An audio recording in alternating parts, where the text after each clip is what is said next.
So today I'm going to show you how quick and easy it is to make a short crust pastry.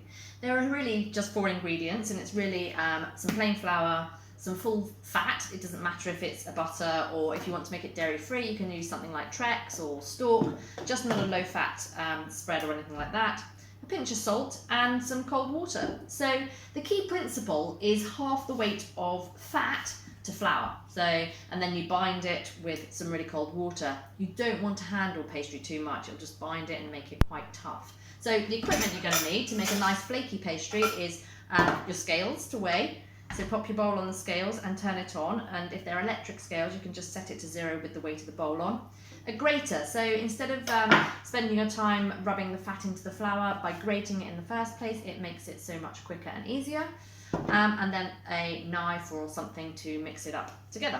So I've got it on 0, and what I tend to do is, because pastry freezes really well, so this is a short crust pastry, great for savoury foods, because it freezes so well I'd make a bigger batch, use what I'm going to use for that recipe and then freeze it, and it's really simple to make anything from sausage rolls to pasties to pies.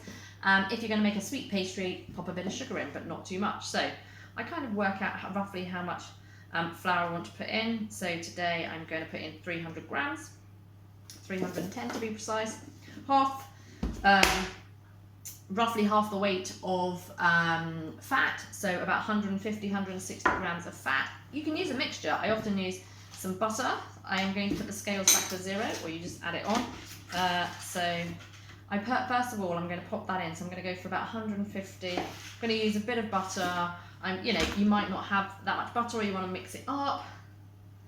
I use a bit of Trex. It really honestly doesn't matter. 153, that's handy. But there you are, there's your fats in there. Now the thing with pastries, you don't want to handle it too much. A lot of people would have put the salt in earlier, obviously I didn't, so I put about a teaspoon of salt in there. And then move the scales away. You've got your floury butter lumps in there.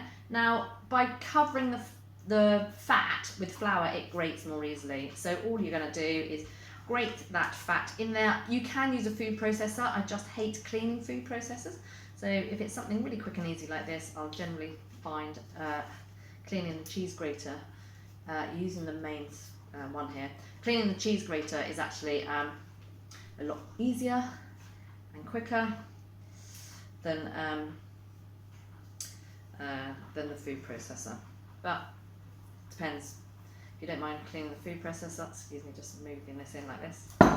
It's a bit soft, but anyway, there we go. So you're getting the fat into small pieces. There we go. So got your fats in there. If you want to, you can season your pastry with some herbs, salt, pepper. I've got the salt in there, but you can add pepper and things like that. And then, if you can see what you're doing is using your fingertips, so you don't bring too much heat into the flour and pastry, and you're going to make it into a breadcrumbs sort of consistency. It just makes it a really nice, light, fluffy pastry. And by grating it, it just helps that initial process of breaking the lumps of butter down. You can just use your fingertips and break it all down otherwise, from great big lumps, which is quite tricky. Right, so when you're quite happy with the sort of consistency you've got, here you go.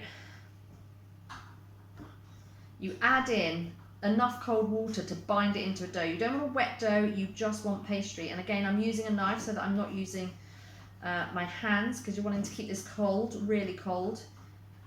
Pastry likes a cold work surface and a cold environment.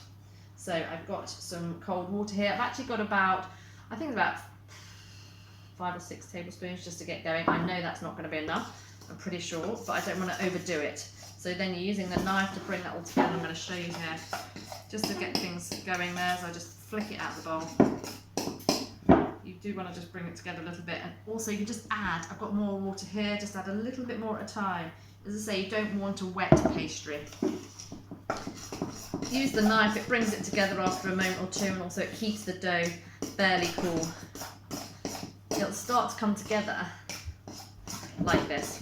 And then once you've done that, you bind it together into a ball, and then you've got your pastry, and then you're ready to go with it. You pop it, actually the best thing with pastry is to pop it in a sort of inside of a cereal bag or cling film or something, and then store it in the fridge for half an hour before you use it. That just gives the pastry time to rest. Enjoy!